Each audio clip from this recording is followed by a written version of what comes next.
Hi, I'm Judi Vitale with ReadTheStars.com, here with your weekly horoscopes at work. The week of September 23rd through 29th is going to be interesting. We've just had the beginning of fall on Sunday, September the 22nd. At 4:44 p.m. Eastern Time, we had the autumnal equinox. And this is really the time when we have to reflect on what we're going to do with all the energy that we collected while we relaxed and rested over the summer. In addition to that, we recently had the planet Pluto going direct. So there is a lot of a push toward what am I going to do next? I think that the real thing that we need to look out for is rushing ahead too fervently. Yes, we do need to get some things accomplished. But at the same time, it really does pay to do whatever it is that you're pushing yourself toward now carefully and in a way that is structured and planned accordingly. This week will help us do that. We start off with the void of course moon on Monday. Just don't expect to get a whole lot done on Monday. Let things just kind of fall into place.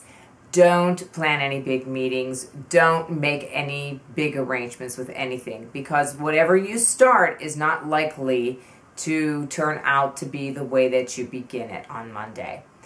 The moon moves into Gemini on Tuesday and stays there through Wednesday until very early Thursday morning.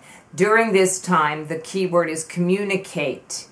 If you have some thoughts, some ideas, or even some feelings, it's time to talk about them. Make your connections. Reach out to that person that you say, I really have to talk to him or her before I make my next step. And don't discount the possibility of just discussing your plans with someone in a very casual way. It's very interesting to see how talking with other people can help us to internalize what we really need to know.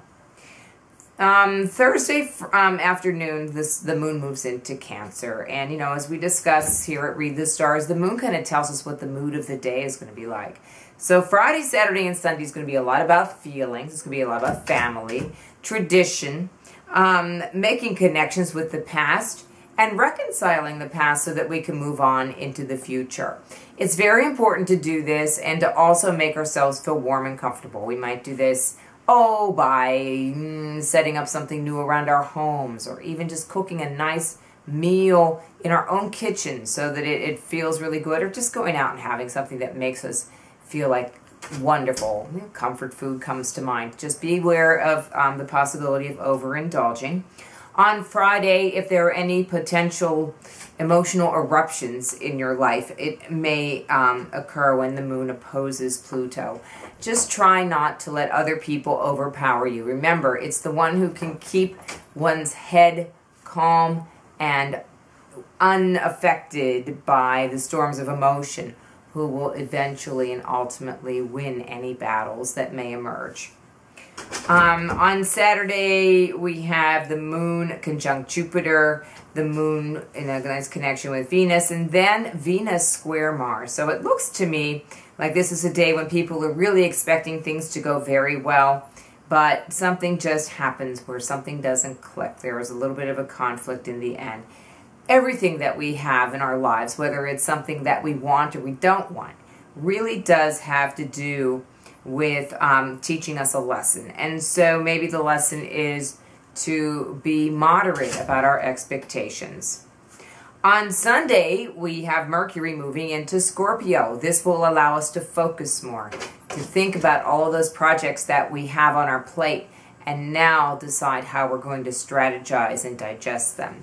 The moon will be void, of course, for a short time during the early morning hours, but then on Sunday the moon will go into Leo, and people will feel much more magnanimous, and we will all feel ready to talk about what it is that we want to do next. So, speaking of all of that good stuff, Henry's my new little puppy. He's scratching at the door. If you wonder what that thumping noise is, come to readthestars.com and click on private video readings and let me read your chart for you. 5 minutes on a video. Ask me some questions and I will give you what I see in your chart. You can fill out the form, pay me by PayPal for $19.95, and I will be more than happy to fill that order and help you with whatever life questions you might have. You can get all the written reports you want. You can watch and read all the horoscopes you want, but there is nothing like a real astrologer looking at your individual birth chart and making sense of all the different things that are in there, because there is only one person like you. And I hope that you will be visiting Read the Stars again now that we're coming into a new phase of the delightful website and the wonderful work that I like to do, and I feel so privileged to offer you. Again, I'm Judi Vitale with ReadTheStars.com. Hope to see you again real soon.